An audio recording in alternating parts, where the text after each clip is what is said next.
Joining की कोई date बताई है, कोई समय दिया है? नहीं, इसमें 8 हफ्ते का टाइम दिया है कोर्ट ने, 8 गवर्नमेंट। हफ्ते का मैक्सिमम 2 महीने लगभग। हाँ, ऑलमोस्ट 2 महीने। सबसे जिससे उम्मीद रहती है पूरे इंडिया को अपने कॉन्स्टिट्यूशन पे, अपने जजेस पे, तो उनका अल्लाह का करम और उनकी वजह से आज हम जो है ये वापस मुड़ के फिर से खुशी का माहौल मिला है हमें। नहीं, उसकी क्या व्यवस्था है? ये मानदेय पर ही रहोगे या आगे? नहीं, उसमें जो है सिर्फ for a period of 2 years जो है वो ऑनरियम बेसिस पे काम करेंगे।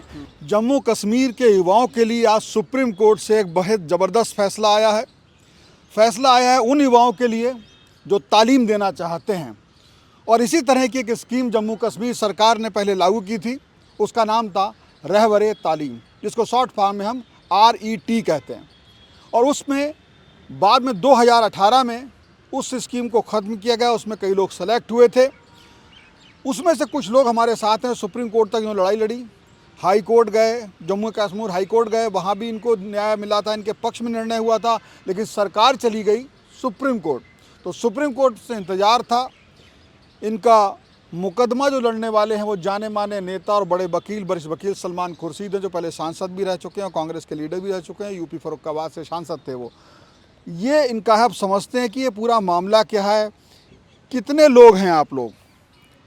एक्चुअली मैं खुद कैंडिडेट नहीं हूँ। ये जो कैंडिडेट्स हैं इस 1600 कुछ हैं, 1689 कैंडिडेट्स हैं जो इससे इम्पैक्ट हो रहे हैं, इस फैसले से डायरेक्टली इम्पैक्ट हो रहे हैं इससे। क्योंकि ये वो कैंडिडेट्स हैं जो सेलेक्ट हुए थे, बट फॉर सम रीजंस इनको अभी एंगेजमेंट ऑर्डर जो है वो इशू नहीं हुए थे। इन बिटवीन जो गवर्नमेंट ने वो स्कीम को ही वाइंड अप कर दिया, और इन लोगों को भी बीच में मेंशन कर दिया क्या कि जिनके भी सिलेक्शन भी अगर हो रखी है, बट स्टिल जो है उनको एंगेजमेंट ऑर्डर इशू नहीं किए जाएंगे। तो उसके बाद ये हाई कोर्ट अप्रोच किया ये लोग।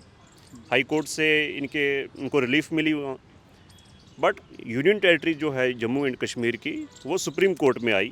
एक SLP हुई, union territory of Jammu and Kashmir versus सबावानी।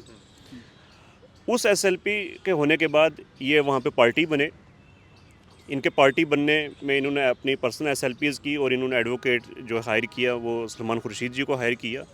वैसे ही साथ में काफ़ी लोगों ने सपोर्ट भी किया इनको कि आप हमारी तरफ से रिप्रेजेंट करो, क्योंकि वो सभी लोग तो आ नहीं सकते थे यहाँ पे, तो किसी ने किसी को लीड करना था। तो पर्टिकुलरली मैं मेंशन करूँगा मिस्टर एजाज अहमद और मिस्टर अजमल।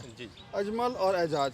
मैं आज का नाम अजमल है। अजमल जी। अजमल, ये जो मैं समझ पा रहा हूँ, जो मुझे इसमें लगभग 1600 समथिंग लोगों ने ये SLP दायर की है, मतलब इसमें उनके नाम ऐसा है ना? SLP तो इन्होंने ही इसमें फाइल की है। 1650 को कैंडिडेट रिलीफ जो एक्सटेंड होगी वो 1600 समथिंग जो भी ये नंबर है। आदेश ऐसा हुआ कि सबको लाभ मिलेगा? आदेश ऐसा हुआ क्योंकि उन सबको उसका रिलीफ एक्सटेंड की जाएगी। तो क्या क्या हुआ है उसमें? अब किस तरह का आदेश है वो?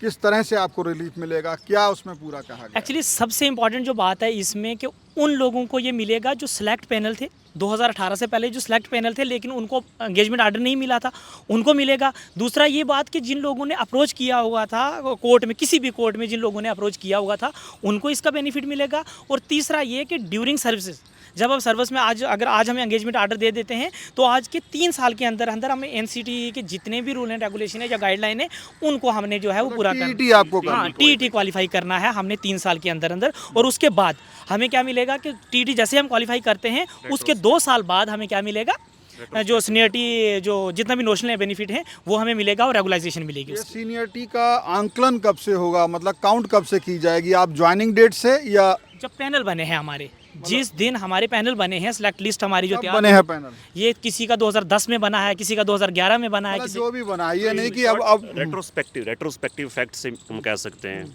चाहे डेट ऑफ ज्वाइनिंग आज ही की क्यों ना हो, बट रेट्रोस्पेक्टिव इफेक्ट मिलेगा। मतलब इनको अगर 2010 में पैनल बना इनको, तो 2010 से सीनियरिटी काउंट, नोशनलिटी काउंट की जाएगी उसमें। ये किया जाएगा। और एक बात जो इम्पॉर्टेंट, सबसे इम्पॉर्टेंट, इस टाइम पैनिक कर रहे हैं हमारे जो टीचर कम्युनिटी सारी जम्मू कश्मीर की, जो पैनिक कर रही है किस वजह से कि TET लागू हो रहा है। सबसे बड़ी बात कि हमारे आर्डर में जो मेंशन किया गया है वो 2010 के बाद जो टीचर लगे हैं RET के तहत, रहबरे तालीम के तहत जो 2010 के बाद लगे हैं, ये उन लोगों के लिए बोला है जो सर्विस में हैं, उनको भी ये क्या करना है, क्वालिफाई करना है 3 साल के अंदर अंदर ये चीज़, और 3 अटेम्प्ट, 3 साल 3 अटेम्प्ट ये क्वालिफाई करेंगे उसके बाद, क्योंकि इस टाइम जम्मू कश्मीर में टीचरों में जो है वो बहुत पैनिक का माहौल है कि क्या हमें भी कर देंगे, गवर्नमेंट से निकाल देगी। गवर्नमेंट के पास ऑप्शन है कि पैनिक नहीं लेना गवर्नमेंट। और सबसे बड़ी बात कि हमारा ऑलरेडी टीईटी जो है वो एक नेशनल इशू बना हुआ है, सभी स्टेट्स उसमें आए और उसमें जम्मू कश्मीर भी क्या बना है, एक पार्टी बना है। मे बी 13 मई को एक रिव्यू पटिशन हुई है, मे बी 13 तारीख को हमें ऑनरेबल हाई सुप्रीम कोर्ट से ये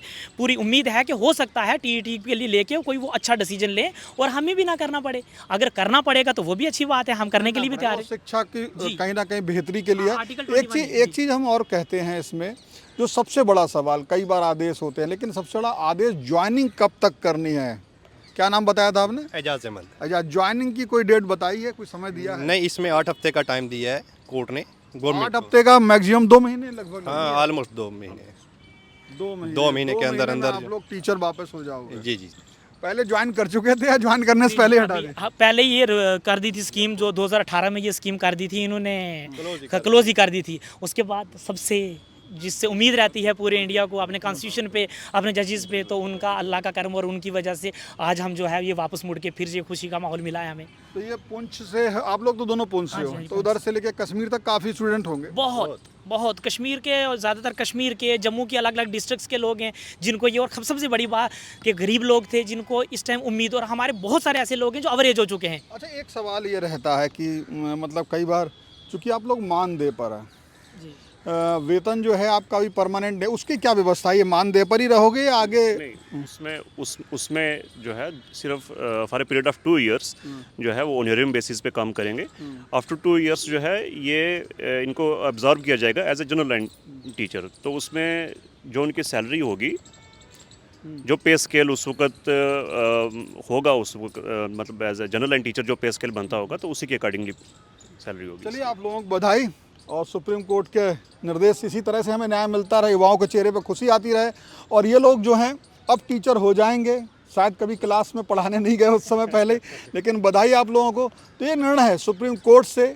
एक जहाँ हम लोग कहते हैं ना, कई बार आजकल बड़ा प्रचलन चला हुआ है, कोर्ट ऐसे करता है, जब निर्णय अपने पक्ष में नहीं आए तो कोर्ट के खिलाफ बोल दिए कि जुडिशरी ऐसी हो गई है, ये हो गया, वो हो गया, न्यायालय कोई विवाद। लेकिन देखिए, इन युवाओं को, जी बोलिए। मैं ऐड ये करना चाहूँगा कि ये आज जो हम हुए हैं, मैं यहाँ पे आया हूँ एजाज, लेकिन ये हमारे भाई हैं एजाज भाई, जिनकी वजह से पूरे जम्मू कश्मीर को रिप्रेजेंटेशन मिली, आज इतने बड़े एडवोकेट मिले, और सुप्रीम कोर्ट ने जो हमारे फेवर में दिया आपने खूब प्रयास किया है, बहुत ज़्यादा इनके संपर्कों का लाभ मिला। मैं एक और भी बात यहाँ ऐड करना चाहता हूँ। जैसे जो मेरा स्कूल है, जहाँ पे हमारी लिस्ट बनी थी 2011-12 में, वहाँ सिर्फ आज भी 2 टीचर काम कर रहे हैं, और जो बच्चों की तादाद है वो 87 है।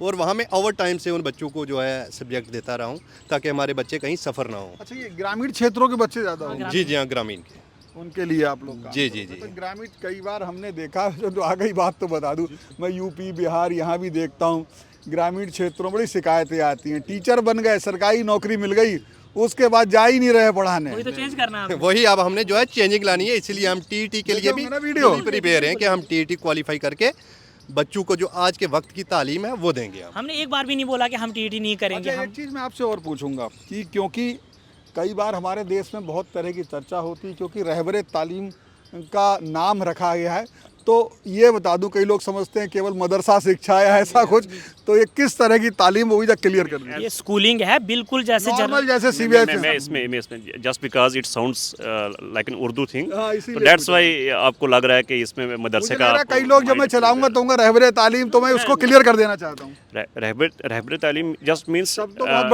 Teaching guide. Rehbar is the one who guides. समझता हूँ, लेकिन आप समझ रहे हो ना कि जब इस तरह ये जम्मू कश्मीर जो है, वहाँ पर ज़्यादातर लोग उर्दू ज़ुबान जो है वो समझते हैं, इस वजह से उर्दू नॉर्मल शिक्षा जो जैसे हमारे और होती है, just simply a teacher, science math teacher normal, after a period of 2 years ये जब एब्जॉर्ब होंगे इनटू मेन स्ट्रीम, तो ये general line teacher just like a simple teacher ही होंगे। इसमें ये पोस्ट है वो मैथमेटिक्स की पोस्ट है, और इनकी भी मैथ की पोस्ट है, मैथमेटिक्स। तो ये समझ लीजिए, चूंकि जम्मू कश्मीर है तो वहाँ पे उर्दू एक जुबान है, तो कई स्कीमें ऐसी होती हैं जो उससे इन्फ्लुएंस में होती हैं, तो उसका नाम वैसा रखा जाता है। और वो नॉर्मल शिक्षा जो होनी चाहिए बच्चों की बेहतरी के लिए, बच्चों के भविष्य के लिए, उनके उत्थान के लिए, उनके रोज़गार के लिए, उनको बेहतर इंसान बनाने के लिए। वही सेम शिक्षा और कुछ नहीं है, बस नाम ये है। और इन सबको मौका मिला है, इन सबको बधाई। ऐसे अच्छे निर्णय कई बार बेहतर खुशी देते हैं। फिलहाल इस वीडियो में इतना ही। कैमरा पर्सन अनिल कपूर के साथ Shivendra Gaur, one India, Delhi. Subscribe to One India and never miss an update. Download the One India app now.